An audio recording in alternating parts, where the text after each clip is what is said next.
करतात. मला कामाची कार्याची पावती मला राजकारणी लोक नाहीत, तुम्ही देता, बरोबर आहे की नाही? त्याच्यामुळं मला तुमचे सतत आभार मानायचे. तुम्ही जरी नाही आला असाल, तुमचा जरी नंबर नाही लागला असेल, तर नंबरची प्रक्रिया ही जी आहे ही लॉटरी पद्धतीने आहे. मला तोंड बघून येता येत नाही. विचार 150 माणसासाठी 3-4 हजार नंबर टाकले जातात. त्याच्यातून 3000 माणसं आले तर 150 माणसं मी माझ्या प्रमाणे मी घेऊन जातो.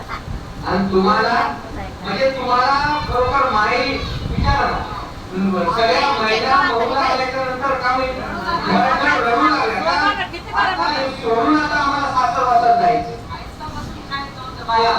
तर मला एवढं सांगायचंय की हे सगळे तुमच्या हृदयातून आम्हाला आशीर्वाद मिळतात आणि तुमच्या मी फक्त आशीर्वादाचीच अपेक्षा करतो. तुमचा मी शतश आभार आहे, तुमचा धन्यवाद करतो. शौर्य परिवाराचा मी आभार मानतो आणि इथं थांबतो. जय हिंद, जय भारत, जय माता.